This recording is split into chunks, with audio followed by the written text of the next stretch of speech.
now with the #1 New York Times bestselling author Brad Meltzer.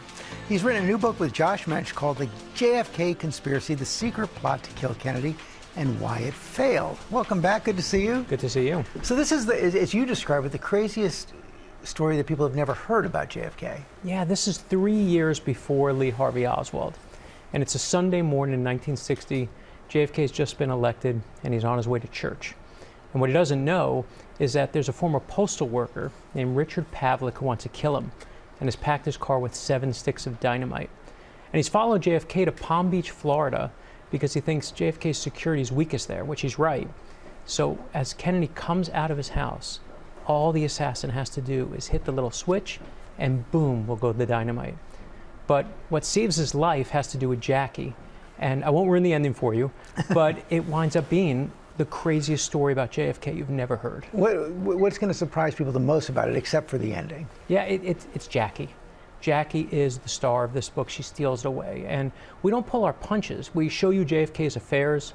We show you that when Jackie goes into labor, she's hemorrhaging. JFK's nowhere to be found. He's on a plane to Florida. But I kept asking myself, why do they call this place Camelot? And then I discovered this, George, is that we didn't start using the word Camelot until after JFK was killed. It's after the assassination that Jackie grants one interview to Life magazine.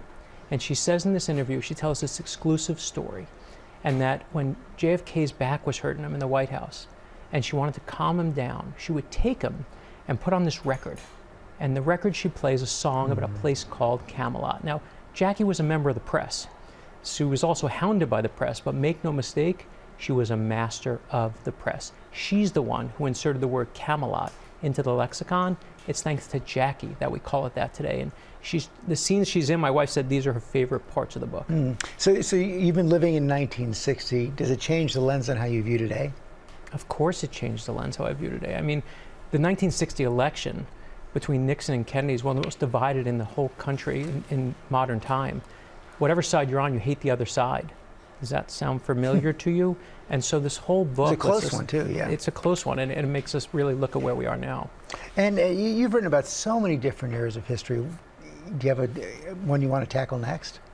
You know, I loved when we did World War II, but this part of history is so amazing because JFK is amazing.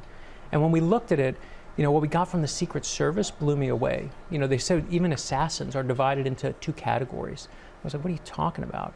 And they said there's hunters and there's howlers.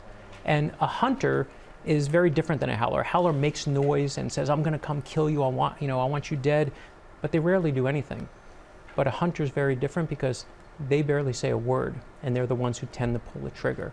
And if you look at all the assassins from Abraham Lincoln to JFK, the 4 men who have successfully killed presidents, all 4 of them are hunters. Richard Pavlik in our book, he thinks he's a hunter, but he's a bit of a howler, and it basically leads to the twist that gets him caught in the end. And stories like that, that's what I look for. It's not the error, but it's finding that awesome detail. Sounds fascinating. Thanks for coming in. JFK Conspiracy is available now.